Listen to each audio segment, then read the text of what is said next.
All right, let's get started. Good afternoon, everyone. Welcome to Medicine Grand Rounds. I'm your host, Lakshmi Santosh, filling in while our chair, Dr. Wachter, is away. We are really excited to bring forward to you a Grand Rounds that is truly multidisciplinary and interprofessional on the exciting world of pulmonary hypertension, which is a disease that's rapidly evolving and necessitates truly multidisciplinary team and management. We have a star-studded lineup of our speakers here today, and I won't take up the entire hour with their impressive bios. But in order, first, we're going to get kicked off by Dr. Mark Simon. Dr. Simon is a professor of medicine in the Division of Cardiology at UCSF Health and the director of the Pulmonary Vascular Disease and Pulmonary Hypertension Comprehensive Care Center. He's really interested in pulmonary hypertension, advanced heart failure, and heart transplantation, and has done a number of research projects developing on right-sided heart failure in PH and the connection between them too. He's going to kick us off talking about the introduction to the talk, objectives, how we diagnose PH. Next, we're going to go to Dr. Nicholas Kalaitis. He is an assistant professor of medicine and director of bronchoscopy in the Division of Pulmonary Critical Care, Allergy, and Sleep Medicine at UCSF Health. He's really paved the way in our pulmonary division of focusing on the intersection between PH and lung transplant, building a new clinical practice at the intersection of pulmonary cardiology, mentoring trainees throughout. He's also heavily involved with multiple leadership roles in the California Thoracic Society, ISHLT, and deeply involved in the Pulmonary Hypertension Association, where he does work with patients and clinical groups as well. Next, he's going to talk about treatment modalities for pulmonary hypertension. Next, we have Emily Fadewa, who is a nurse practitioner coming to us from the UCSF Pulmonary Hypertension Clinic. She's really going to outline the multidisciplinary approach with us today. Next, we have, of course, Dr. Miles Conrad and Dr. Hui Lin. Dr. Conrad and Dr. Hui Lin are coming to us from the departments of interventional radiology. Dr. Miles Conrad, you may know him as a clinical professor in the Department of Radiology at UCSF, and he's also the co-director and the co-founder of the UCSF HHT Center of Excellence, and he really interfaces with the team in terms of interventional radiology procedures, so we're going to learn from him and Dr. Hui about that. And last but certainly not least, we have Dr. Jasleen Kukreja and Dr. Wilson Cui, who are going to talk to us about surgical approaches and interventions in the management of pulmonary hypertension. Dr. Jasleen Kukreja is a cardiothoracic surgeon, director of our innovative, world-winning, renowned UCSF lung transplant program. She's also the director of the Adult Mechanical Circulatory Support Program. And she and Dr. Cui, who is a professor of medicine, who is a professor of anesthesia, who's been here since residency with the exception of a one-year cardiac anesthesia fellow at UCLA. They're going to talk about the operative approach as well as the perioperative consideration. I did all of those introductions in 3 minutes. Without further ado, let's get started with our multidisciplinary lineup of speakers, starting with Dr. Simon. Thank you so much. Thanks very much. It's really an honor to be here today. I hope we'll give you a sense of the truly multidisciplinary nature of this disease and how we approach it. We've got a lot of people here, and I'm going to do my best to keep us on time. Some disclosures here. We're going to approach this by talking about the definition of pulmonary hypertension, diagnosis, and then move on to this multimodal approach to treatment, which spans from medical to surgical to now percutaneous intervention, as you'll hear about. We already sort of talked. Thank you, Lakshmi. You already mentioned what our outline is going to be, so I don't need to really go through that. So let me start off with giving you an introduction to our UCSF Pulmonary Hypertension Program. So we are a Pulmonary Hypertension Association Comprehensive Care Center. That's the terminology we use for National Center of Excellence. We're one of the founding members, and there are now 68 centers across the country, as are shown here. We recertify every 3 years, and we're one of the largest programs in the country with over 1,100 patients. Just to give you a brief introduction to our team, I wish I could introduce everyone, but in the interest of time, again, a multidisciplinary team spanning multiple disciplines of cardiology, pulmonary, a great nursing group, and we're really lucky to have an embedded social worker with us for these complex patients. And really an honor to introduce to you our new UCSF CTEPH program, Chronic Thromboembolic Pulmonary Hypertension. In the past, we used to have to send all of these patients to UCSD. Over the last several years, many centers across the country have been starting their own programs, and I think this really fills a need for patient care here in Northern California. Again, we have a very multidisciplinary team that helps us out with this, as you're going to hear more about. So with that, let me jump into the diagnosis and classification. So pulmonary hypertension is a hemodynamic disease, okay? So to diagnose this, we need an invasive right heart catheterization to directly measure pulmonary artery pressure. The definition is simply based on pulmonary pressure. So we define this based on the mean pulmonary artery pressure. On the left side of the screen is our historic definition of a mean pulmonary artery pressure greater than 25 millimeters of mercury. Over the last few years, we've actually lowered the bar for that to a mean PA pressure of 20, and I'll show you why that is in a minute or two. If we're then going to talk about pre-capillary versus post-capillary pulmonary hypertension, which is really important as we get to our diagnosis and etiology, and really is what we predicate treatments on, then we have to measure pulmonary wedge pressure as an estimate of back pressure from the left heart, and we want to see a wedge pressure below 15 millimeters of mercury. So why have we lowered the threshold for the definition of pulmonary hypertension? It's really because of a couple of very large epidemiologic studies that have occurred over the past 10 years or so. The first shown on the left here is a study by Gabor Kovacs in Europe, showing that a normal PA pressure, mean pulmonary artery pressure, is really about 15 millimeters of mercury. And that's across all these various subgroups. And then the figure on the right is a landmark study by Brad Marin, where he looked at a very large hemodynamic data set from the VA Medical Center and plotted here the hazard ratio for mortality versus mean PA pressure. And what you can see is once you hit about a mean PA pressure of 20, you have almost a linear increase in risk of death. And so a mean PA pressure of 20 or greater really defines a high-risk group of patients. This was just some data that we had when I was at University of Pittsburgh, which almost exactly corroborates the Brad's data, and others have published on this as well. So there's a really big caveat here between this new definition of pulmonary hypertension, which you could imagine opens up this diagnosis to a lot more patients and how we can treat patients. And that's because while this definition has evolved over the last few years, we've been studying this disease for 30, 40 plus years and have developed a lot of novel therapies for this, but those were all based on the historical definition of mean PA pressure of 25 millimeters of mercury. So the caveat is, yes, we can talk about a diagnosis with a lower threshold of a mean PA pressure of 20, but really, if we're going to talk about treatments, we have to think about that higher diagnosis. So we're identifying patients earlier, and we want to follow them closely and then provide treatment. So when I talk about diagnosis of pulmonary hypertension, for me, it comes down to this table, which I know is really busy, but no talk of pulmonary hypertension is complete without the classification scheme for pulmonary hypertension. The entire goal of the diagnosis of pulmonary hypertension and the workup is to identify an etiology, because as you're going to see, that's what predicates treatment. So we have 5 groups of pulmonary hypertension, each with a number of etiologies within them. Group 1 is pulmonary arterial hypertension, and that's typically what people think about when they refer into us. Gosh, could this patient have Group 1 pulmonary arterial hypertension, because we have so many specific medications, as you'll hear from Nick about.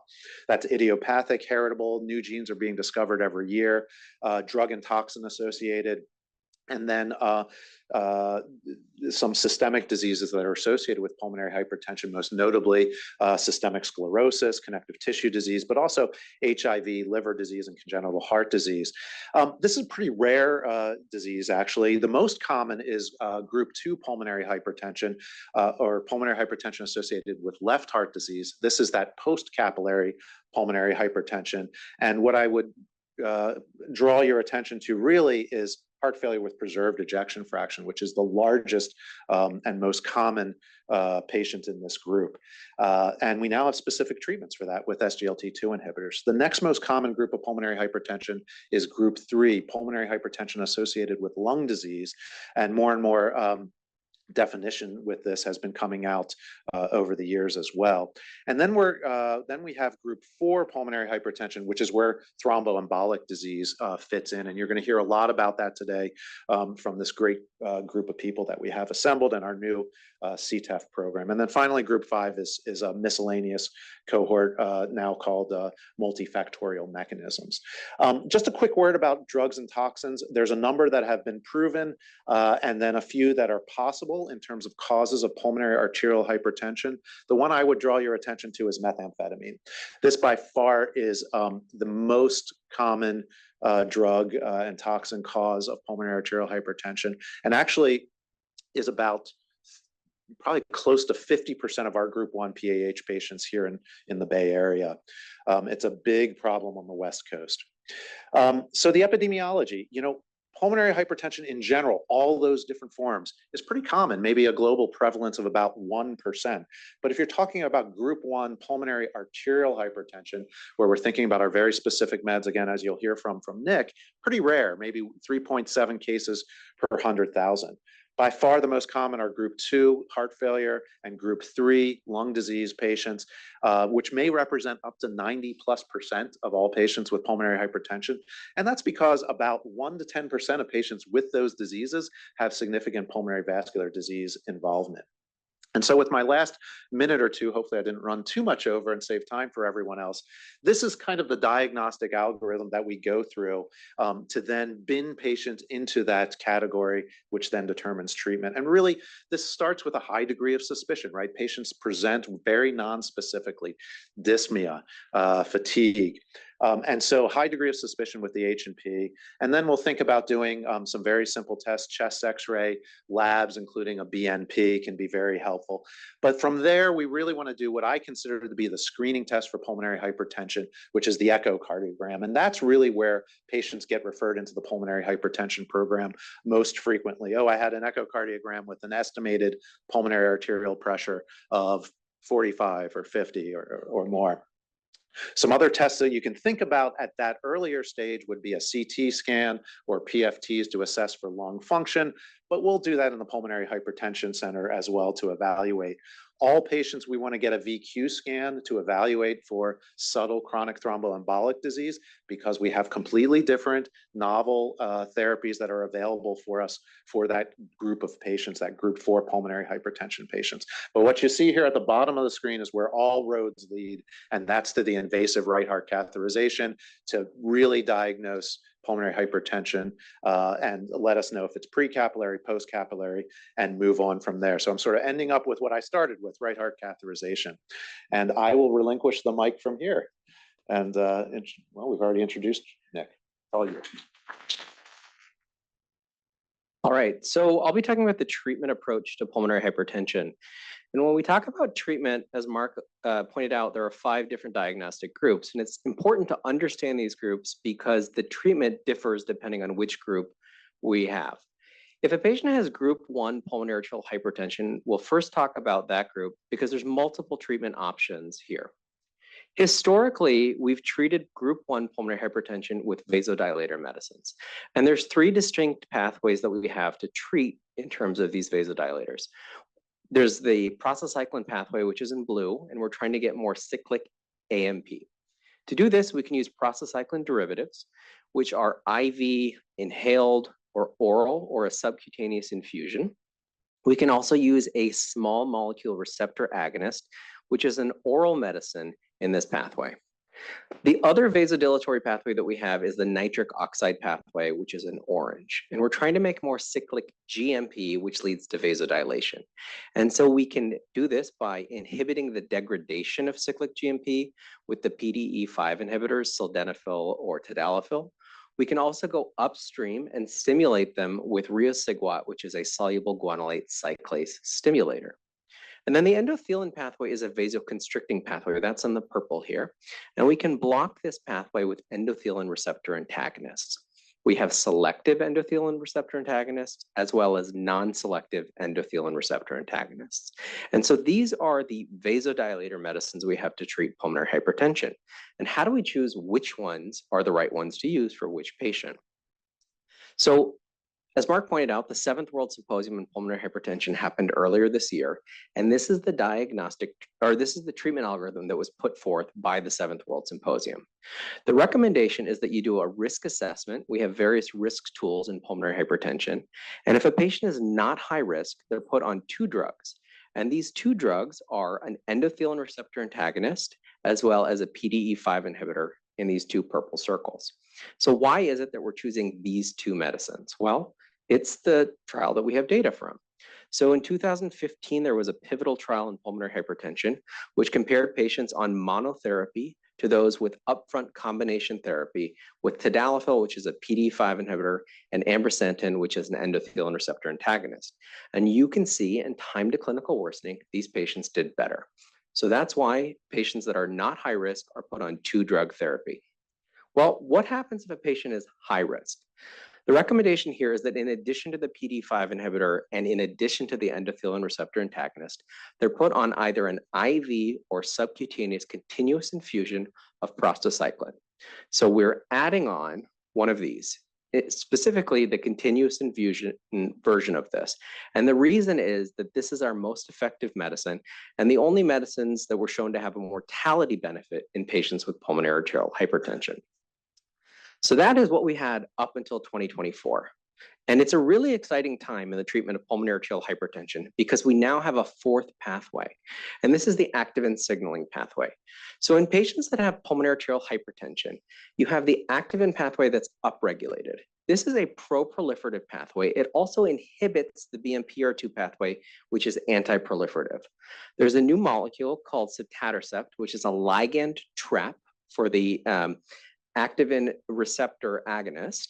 And what it does is if you bind the activin receptor agonist, you get less BMPR2 inhibition, you get less activation of the activin receptor, and so you can rebalance the anti-proliferative and pro-proliferative pathway. This is a subcutaneous injection that's given once every 3 weeks. And it was published in 2023. And you can see in terms of 6-minute walk distance, when added on top of background therapy, there was a dramatic improvement in walk distance. And in the second panel here, you see an improvement in time to clinical worsening. The important thing here is that the hazard ratio on top of background therapy was 0.16, so an 84% risk reduction on top of background therapy. And so how does this new activin signaling inhibition fall into the treatment algorithm? The recommendation from the 7th World Symposium is that you follow these patients at 3 to 6 months.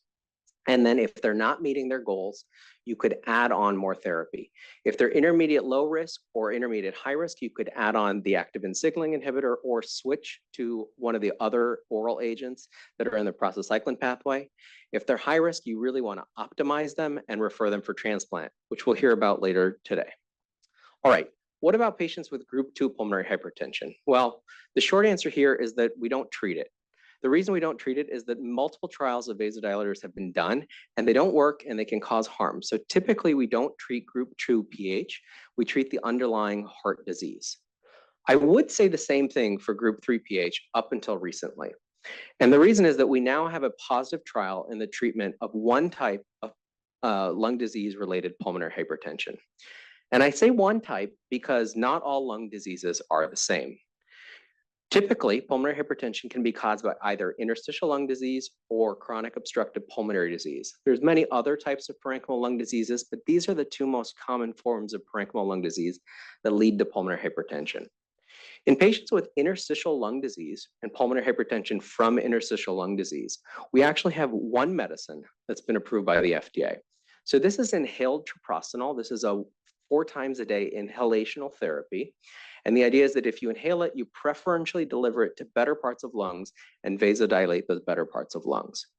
In patients with interstitial lung disease-related pulmonary hypertension, their 6-minute walk distance was better on therapy as compared to placebo.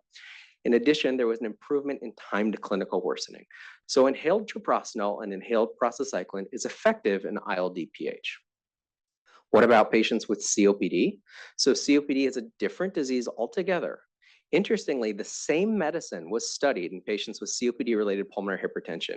It wasn't effective and actually increased rates of adverse events with a signal for increased death in the intervention arm. So the general treatment approach to patients with interstitial lung disease or COPD-related pulmonary hypertension is that if they have ILD-PH, we optimize their underlying lung disease, and you can offer inhaled treprostinil. If it's COPD-PH, we optimize their underlying lung disease, and both of these diagnoses should also be referred for lung transplantation. Finally, we'll talk about group 4 pulmonary hypertension, and specifically chronic thromboembolic pulmonary hypertension, which you'll hear a lot more about later today. When we conceptualize patients that have pulmonary hypertension from chronic clots, we need to conceptualize where is the clot. And if it's proximal, typically the thought is that this is a surgical disease. If it's something a little bit more distal that's not surgically accessible, you can use balloon pulmonary angioplasty to open up some of these blockages. And if it's microvascular, that's where somebody like Mark or myself will come in and treat with oral therapies. And so what is the real treatment algorithm? The treatment algorithm is that you assess, do they have operable disease or not? If they're operable, they should be offered pulmonary endarterectomy. If they're non-operable, you assess, are they a candidate for balloon angioplasty? And if they are, we should offer that. If not, we choose riociguat. And why is it that riociguat's the medicine that we choose? Well, it's the only one that's been studied. So riociguat falls here. It's that soluble guanylate cyclase stimulator. And in a 16-week trial, it showed an improvement in 6-minute walk distance. So that's the general treatment algorithm to pulmonary hypertension. And with that, I'll yield to Emily. Thank you.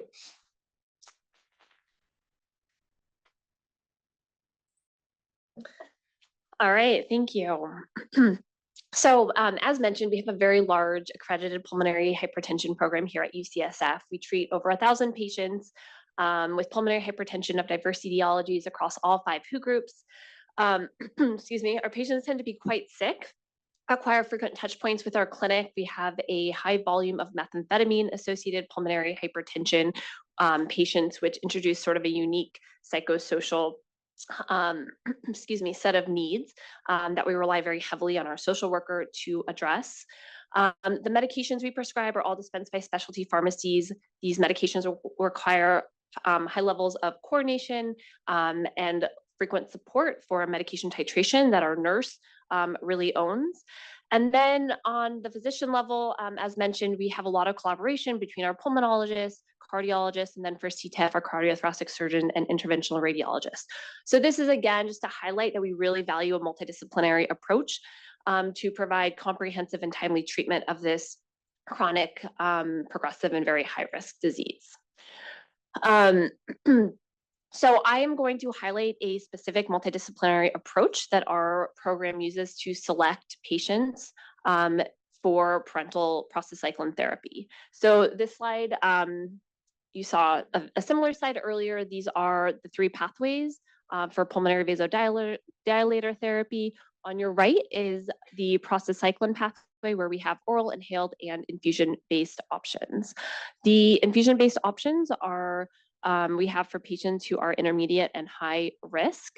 They include treprostinil, which is infused either intravenously through a Hickman catheter or subcutaneously through a patch that patients most commonly place on their abdomen, and epoprostenol, which is infused also IV. Patients report that managing this therapy is a full-time job, right? They are mixing their own medication, changing their cassettes, performing sterile dressing changes. They are coordinating refills and medication delivery, and ensuring that they always have backup supplies. So this is a full-time job. It requires a high level of engagement with the patient. And then beyond that, these are 24/7 continuous infusions that are extremely high risk. The half-life of treprostinil is about 4 hours, and the half-life of epoprostenol is literally just minutes. So if there is an interruption in therapy, for any reason, that patient is at great risk for developing rebound pulmonary hypertension, which can quickly lead to decompensation and even death. So we take initiation of this very high-risk therapy very seriously. To address this concern and to address the problem of how do we select patients, our program many years ago, before I had joined the program, developed a protocol to evaluate psychosocial risks of every patient that we are considering for this therapy. The goal of our psychosocial assessment is to minimize bias, provide equity of care, and then, of course, optimize patient safety and outcomes. So when a provider identifies a potential candidate for parental therapy, our social worker then performs a very detailed psychosocial assessment covering these 8 domains. Patients often express that this assessment feels invasive because we're asking a lot of very detailed and personal questions about their personal life, their social support, their mental health history, mental health treatment, their substance use. As mentioned, we have a lot of methamphetamine. So that is something we focus on. We don't actually offer this therapy to people who are actively using methamphetamines, but we certainly work with them and provide resources. And once they are able to demonstrate sobriety, then we certainly revisit their candidacy for parental therapy. And of course, the goal here is not that we're punitive. The goal here is to identify risks so that patients, so that we can identify risks, that we can address these risks prior to introducing a very high risk medication. Once the psychosocial assessment is complete, the social worker then stratifies the patient into a low, moderate, or high risk category and provides recommendations. We are sometimes addressing these recommendations simultaneously as we initiate therapy, or if we determine that these patients' psychosocial risks are just too great, that initiating parental therapy in context of these risks would actually cause more harm to the patient than benefit, then we defer initiation and we help the patient provide whatever support that patient needs so that we can mitigate their risk and revisit candidacy in the future. And we do that as part of a multidisciplinary discussion. So after the social worker has completed her part, we then come back as a team to essentially weigh the psychosocial risks identified in the evaluation and weigh them against our imminent need to escalate therapy with parental prostacyclins. With that, I will hand over the mic. Hi, everyone. My name is Miles Conrad, and I co-direct the HHT Center here, which is a disorder where patients get a lot of pulmonary AVMs and they have pulmonary hypertension. And I also am involved in the management of acute PE, and that's how I got involved in this. So I'd like to talk a little bit about the imaging of PE. So, as you know, CT has been the mainstay of PE evaluation for a long time. It eventually replaced VQ scans. And the important thing to think about clots in acute PE are they're very soft. This was a case from about 10 days ago at San Francisco General. And if you look at the CT, there's contrast interdigitating around this serpentine clot, which looks like it probably is the cast of a popliteal vein. These things can come out, and this is different than chronic PE. Chronic PE is more ingrained into the wall. It doesn't have to be. Sometimes you can have contrast pooling around it, but you also get, you can see that there's these webs and subtle lesions that are scarring, and there's retraction of the vessel wall. And this is the kind of thing that you probably cannot get out with a catheter. And we often come across these lesions because we experience patients with acute on chronic PE. We try to remove that clot, but we're suspicious that it might be chronic, and they never were diagnosed. Here's another patient here with this chronic eccentric wall thrombus. This is the kind of thing that we're never going to get out with a catheter, but we try. And oftentimes these patients have elevated right heart pressures from remodeling of the RV and can tolerate the resistance. We've moved beyond CT. Now there's dual energy CT. There's ways to, CT is non-dynamic. It's just a slice in time. Now we're working on ways, which we're going to be doing here very soon, looking at the lung with photons of 2 different energies and try to distinguish between energy attenuation and try to get an evidence of poor perfusion. So here, poor perfusion to the right lung, but better perfusion to the left lung, which goes along with this large clot in the right main PA. And there's also things like, let's see if I can get this to go. There we go. There's lung subtraction iodine mapping. Like you can basically do a CT scan, without contrast, do a CT scan with contrast, and then subtract out, and you can see there's poor perfusion to the right lower lobe. VQ scan is still very important. And this is basically just in inhalation of Tc-99, which is the most commonly used isotope in the world. That has a short half-life. You inhale a version of it, and you are injected, and you can see that you look for mismatch, and here you can see that there's multifocal mismatch in more than one large area. So this is a high probability pioped, and this is mostly used now for patients with in acute PE, patients with contrast allergies or issues with GFR. But pulmonary angiography has been something we've been doing for a number of years. It never really went away when CT came around because it's still very useful for dynamic imaging. Here's a case down here of somebody with chronic PE. You can see this is the parenchymal phase, this is the levo or venous phase, and you can see there's definitely a difference in perfusion. You don't just get that from a CT scan.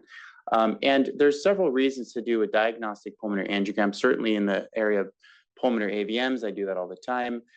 Because HHT is a pretty common diagnosis, and there's 1,000 patients in our system here at UCSF. Many of them have pulmonary AVMs, but there's other things that we're asked to look for like, for example, shunt lesions that are occult on CT, and other therapeutic reasons to do pulmonary angiography and treat bleeding and things like that. Pulmonary angiography is also better at looking at areas of the lung that are missing. So here's an example of a CT with an occluded A1, which is the apical segment of the right upper lobe. And here you can clearly see there's a difference in the apex, and it's more obvious on the pulmonary angiogram. And so just to remind yourself, this is the kind of stuff we see. This is very apparent with pulmonary angiography, less so apparent with CT, but these webs, these occlusions, strictures of all sort. So that's really what the targets are for potentially BPA and for thromboendarterectomy. And I'll turn it over to Huey, my partner here. Thank you. Thanks, Miles. That was really a fantastic setup. So let's see. Oh, I hit the button again. All right, let's see. Okay, so my name is Huey Lin. I'm the director of the Dell Congenital Heart Program Comprehensive Care Center at Houston Methodist, but I'll be joining you guys in 2025, and I'm excited to be here. So let's start off with a case. This is a 32-year-old woman who presented, like all of our patients, with swelling, and she was found to have multiple presentations of quote-unquote PE and had antiphospholipid antibody syndrome, and then had an echo that showed an RV systolic pressure of about 60. This is her perfusion scan, and you can see it's this moth-eaten appearance, classic for CTEPH. And as Miles presented, we're using dual energy CT, which for us is really helpful when we start looking at balloon pulmonary angioplasty, because it can help us to target the specific vessels that are accountable for the lesions that we're seeing in terms of reduced perfusion. So this is her initial diagnostic cath and angiography. And as Bill Auger always likes to say, use the AP that you see on left, the anterior posterior, to really get a sense of how much disease there is. And on the right, you can see the lateral, which gives you the sense of the anatomic issues with the lesions there. I won't get into that in detail because of time, but these are her hemodynamics. And of course, you can see the right PA here as well. So she had a reduced thick cardiac output with an index of 2.2. Her baseline hemodynamics showed an elevated right atrial pressure. Her PA mean pressure is about 32, and her pulmonary vascular resistance with this was 4.2 Woods units. So what would we do with this patient? And what do we know about the results of balloon pulmonary angioplasty? And I'm going to take a quick couple minutes to review what we know. So the first landmark study in balloon pulmonary angioplasty and CTEPH was actually done at Boston Children's. Why? Well, that turns out that congenital heart patients get peripheral PA stenosis as well. And as you can see here, it was only 16 cases, but there were actually a couple pretty significant negative outcomes.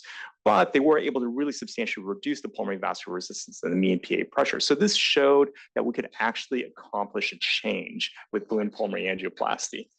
This is the second landmark case that came from Japan, from Hiromi Matsubara's group in Okayama, which really set the stage for the change in practice. So they reported 500 procedures, 1,936 lesions that were treated. And in this, what they were able to do is really reduce the mean PA pressure substantially and almost normalize, what they're calling almost a cure. But with this, you can expect that there are going to be complications. 20% of these result in hemoptysis and pulmonary injury. 55 of these patients were mild. mild, but 10 of them were severe, 7 of them requiring ECMO, and then 4 ending up dying from this complication. But nevertheless, you can see that they had substantial reductions in mean pulmonary arterial pressure, increases in cardiac index, and reductions in pulmonary vascular resistance. And at the end of the day, balloon pulmonary angioplasty is not a clean technique, right? At the end of the day, just like coronary angioplasty creates a dissection. And what the hope is that over time that the vessel will heal and increase the luminal diameter and ultimately reduce the pulmonary vascular resistance. The third landmark study was if we are aggressive in tackling these total occlusions from Zach Steinberg at the University of Washington, we can actually accomplish things that we couldn't do with just more gentle approaches. And this is what it looks like when we actually have complications, but it turns out that even with complications, the mortality actually can be relatively mitigated. And so finally, in the fourth landmark study, this is the most recent largest study from Irene Lang's group in Vienna, where they started approaching these chronic total occlusions, subtotal occlusions on a routine basis. So what happens if you balloon just stenoses? Well, it turns out you can reduce the mean PA pressure by approximately 0.8% per lesion. On the other hand, if you approach subtotal and chronic total occlusions, you can reduce the mean PA pressure from approximately 2% with each vessel that you approach. So it suggests the bang for the buck is really in these subtotal occlusions and total occlusions. And this is what the injury rate looks like. But I think what you really want to know when you look at 120 of these patients treated with these very aggressive techniques is what is the death rate? So the mortality is 3 in 120 patients, with 2, of course, with pulmonary injury being the most common. But I think the vagal event where the patient could not be resuscitated reminds us how fragile these pulmonary hypertensive patients are to just any kind of hemodynamic perturbation.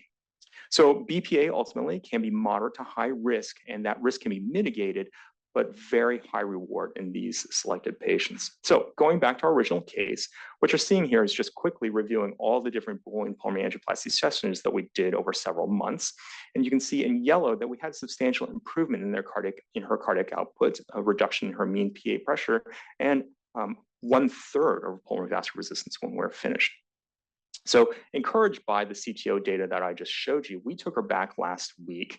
In addition to treating these webs that you see, we went after the superior segmental of the left pulmonary artery. As you can see, it's chronically occluded. We used rotational angiography, which is cone beam CT, created this 3D reconstruction, and we're able to identify where the path was that we couldn't see angiographically. We successfully recanalized that chronic total occlusion.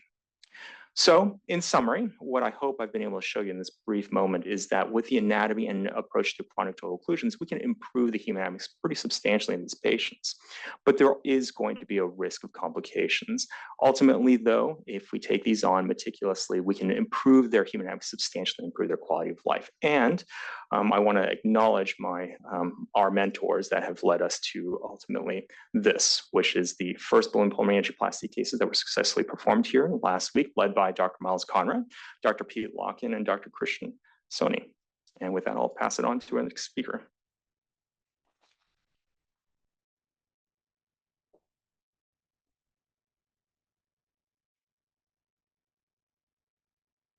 Oh. You changed it. You changed my slide. Okay, so be it. So I'm Jasleen Kukreja.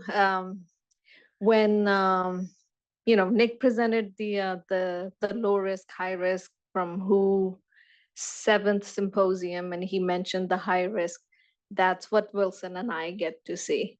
So patients are much more advanced and much sicker. They have failed all kinds of therapies, and that's when they end up with us.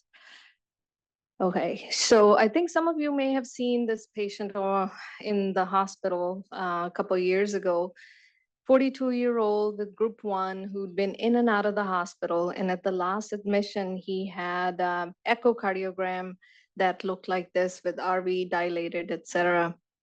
So he was being emergently evaluated for lung transplant or for transplantation.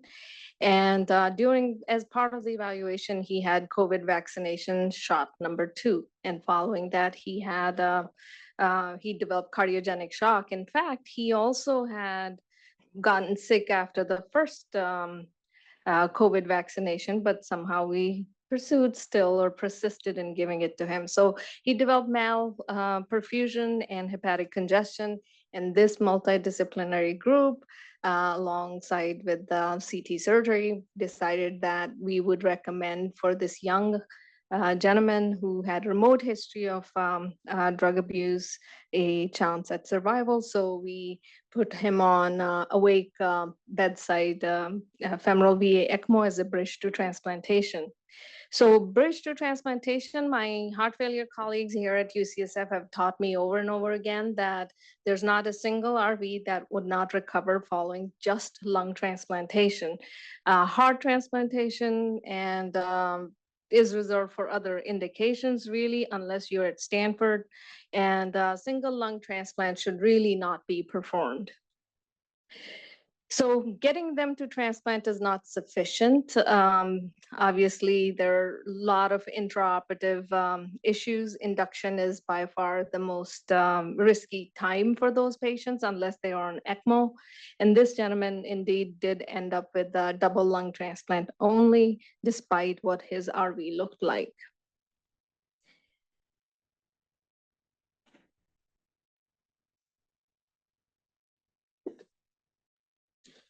Hi, everyone.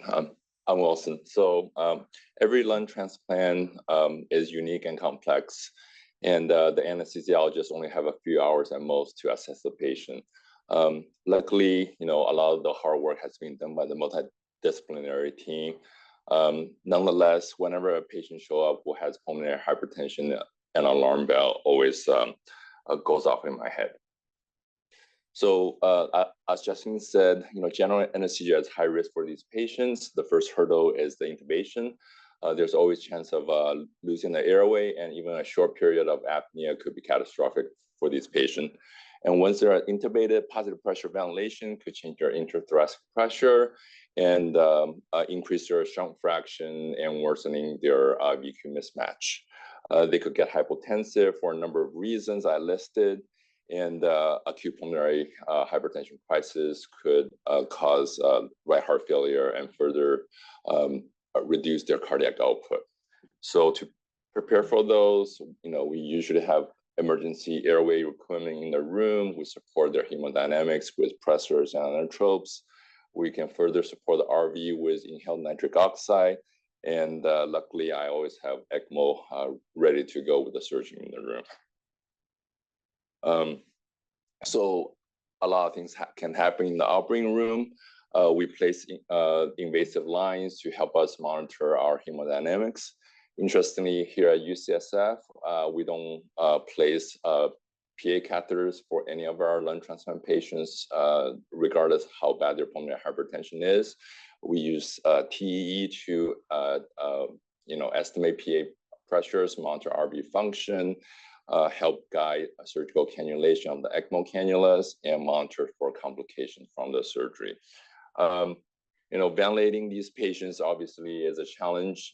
Every patient had to be tailored to their specific disease, and we had to do one lung ventilation before the lungs are implanted, so that adds to the challenge.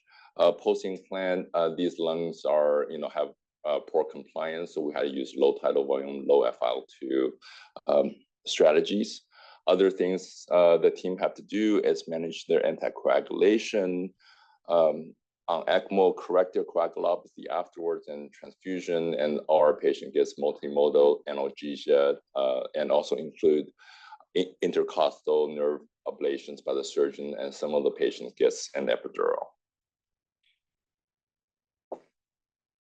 So as I mentioned, this gentleman did indeed undergo double lung transplant, and this is him a year after, with celebrating his 1-year anniversary with our very dear own Dr. Venado. I don't know if she's here. Survival, as we mentioned, early survival for them post-transplant compared to all other indications for lung transplantation is by far the worst for PAH group, especially in the first 30 days. And if they make it to 1 year, their survival, in fact, actually gets much, much better, almost similar to the CF group, as shown on this slide. CF has by far the best transplant survival following lung transplantation. And of course, our program, I think, was introduced already as the top-notch program. Very, very lucky to have a really talented group of providers from A to Z. We are the only large volume program that has no difference in survival between PAH versus non-PAH group. And that actually stands for all other categories of transplantation that indications that we perform transplant for. Now, switching gears to CTEPH, boy, I mean, this is a whirlwind tour. This is completely different type of disease entity, group 4, as Mark pointed out, where when you notice that PAH medical therapy came first, here actually is just the opposite. Surgical therapy is the cornerstone of this.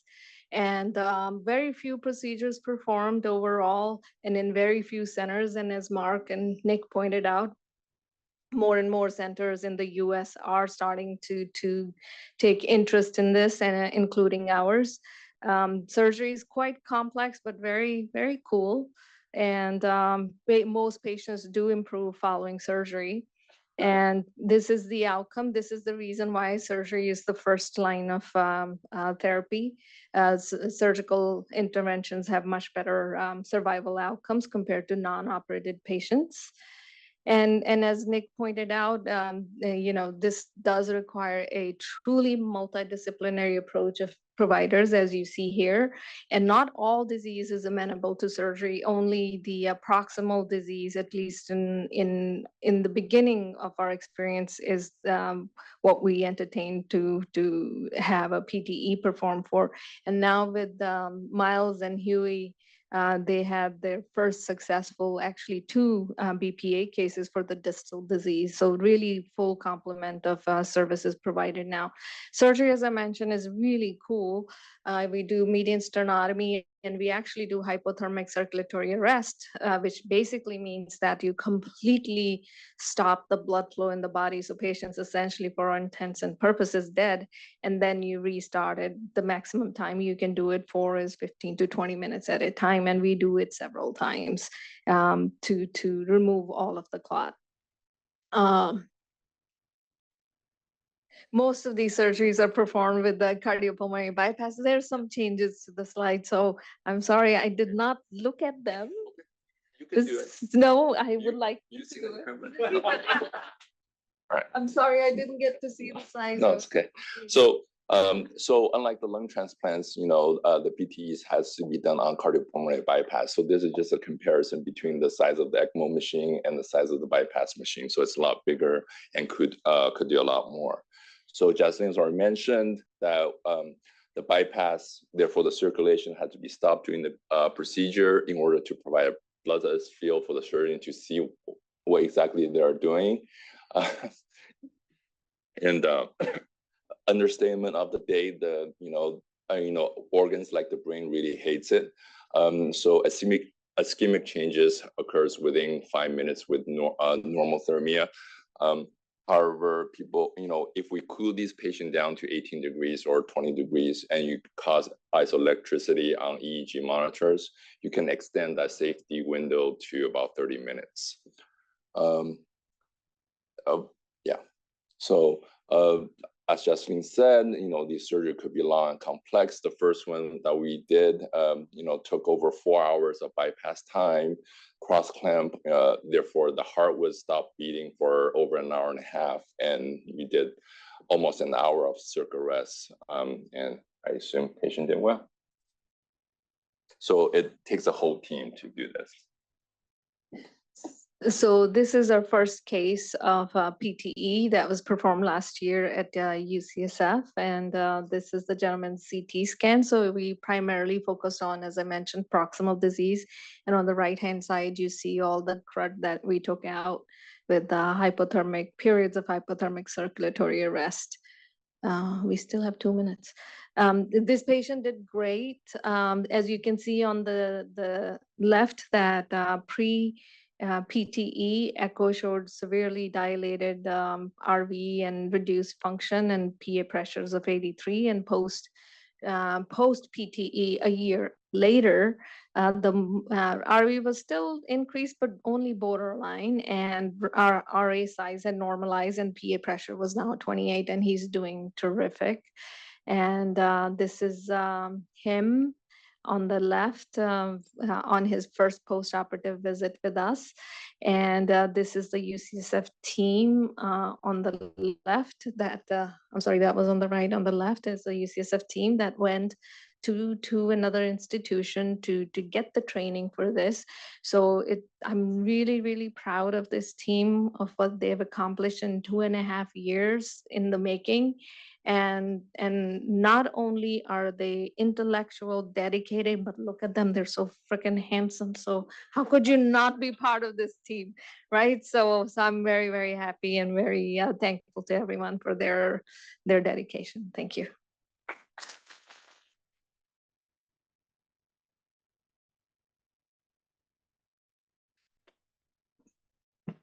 Wow, what a whirlwind tour of medical approaches, cardiac, pulmonary, IR, anesthesia, CT surgery.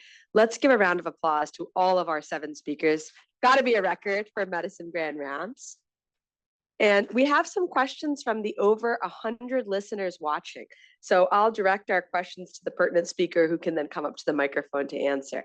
So the first question is about, what about the old school teaching about nitric oxide testing, vasodilator sensitivity, treating with calcium channel blockers?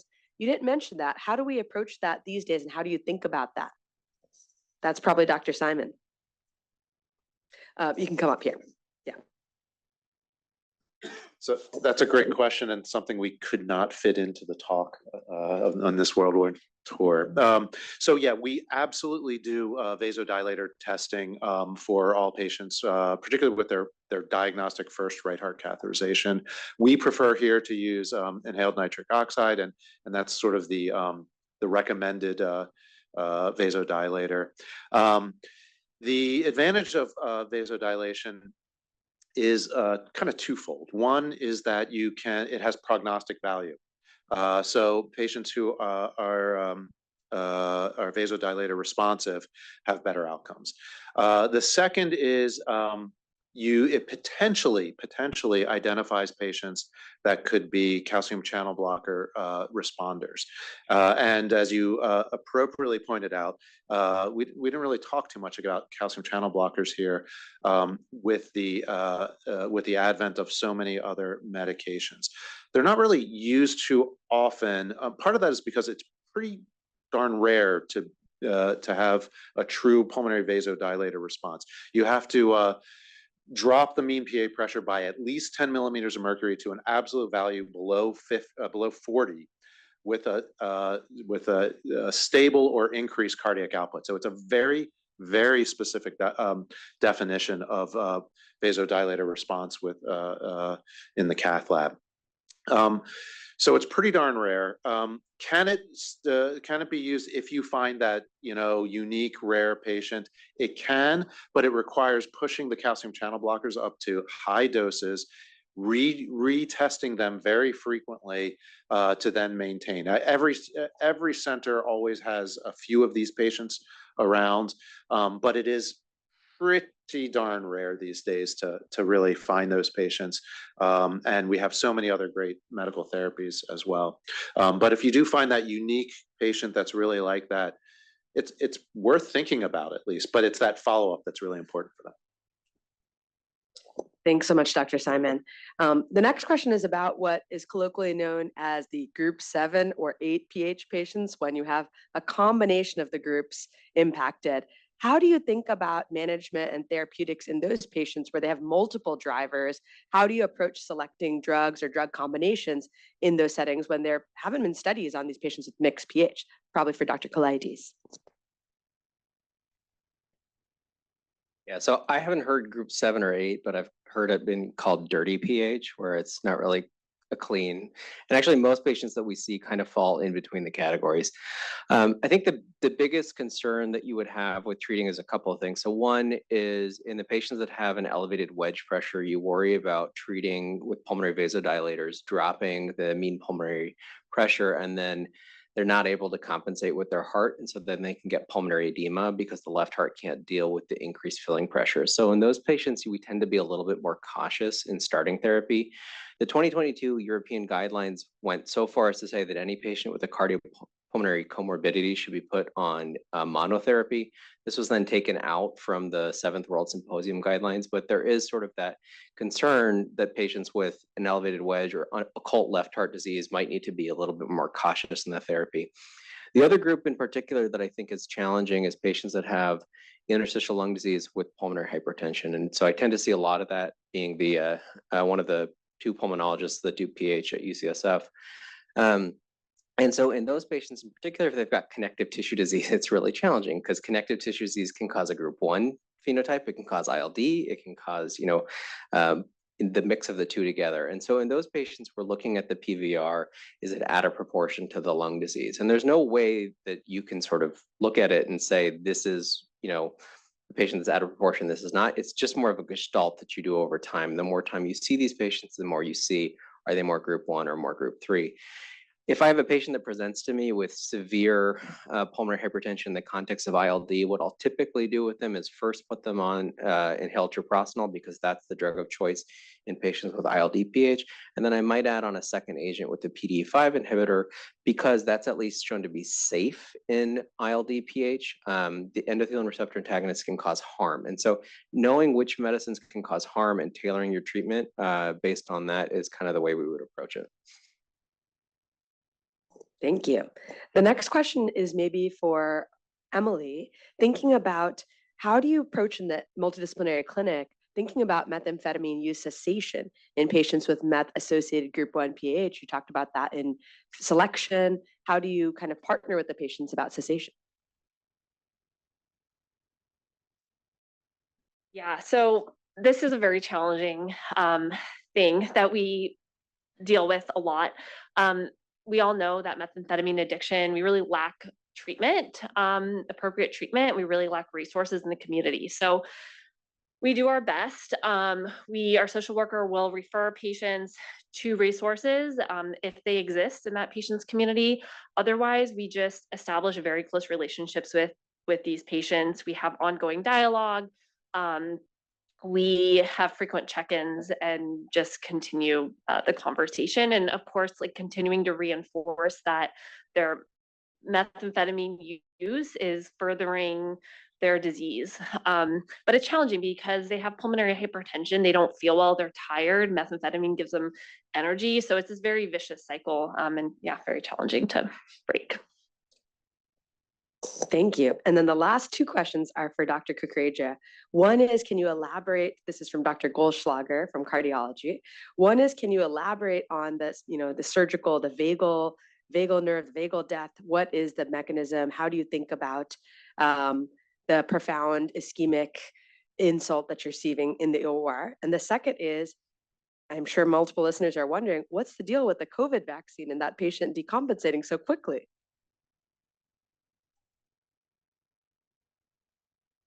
The circulatory arrest death question, I'm going to defer to Dr. Sway. And the COVID vaccination, I'll defer to Dr. Wachter. I can't explain those.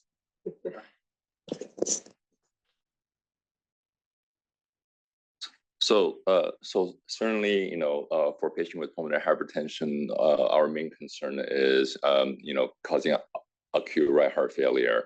So, in the operating room, we use our senses. So during, induction and intubation, our ears are actually kind of taped to the, pulse ox and the heart rate. And whenever I hear the heart rate kind of goes lower, it's actually my heart rate goes up because, it's more concerned about, the increased afterload in the RV and, and the last thing the RV does when it decides to go on vacation is to to decrease their heart rate. So there's a number of reflexes that's at play. I'm not sure I'm qualified to go into all the details. And the other thing I think actually we just happened to one of our 2 transplants on Sunday that sometimes there are these sympathetic ganglions that's around the heart. And when we're pulling on the heart, manipulating the pulmonary veins and the atriums, sometimes those vagal response are mediated by those parasympathetic ganglions, and that could also cause a vagal response. Interestingly, it only happens when I'm putting the clamp on, not with the other two. That is correct. Wow. Well, thank you all. This is really a whirlwind educational tour. This is a treat. Thank you all for being here to share your expertise with us. We really appreciate it. We've all learned a lot